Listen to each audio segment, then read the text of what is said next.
देख के सपना सजाए दिली, तोर हंसी के खातिर दुनिया भुलाए दिली। दिनवा हो या रतिया तोर याद सतावे, दिल के हर धड़कन तोर नाम गुनगुनावे। तोर बिना मोर दिल नहीं लागे रे सजना,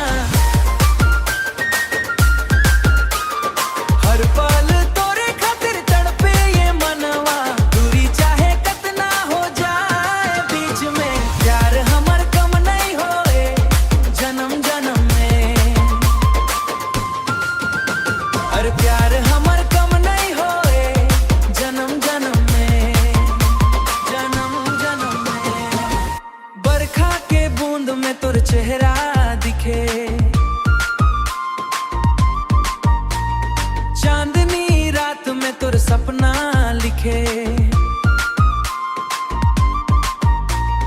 राह में अकेला जब चलतो मैं, तोर याद बन के संग चलते तू ही। अगर कभी रूठ जाबे मोर किस्मत से,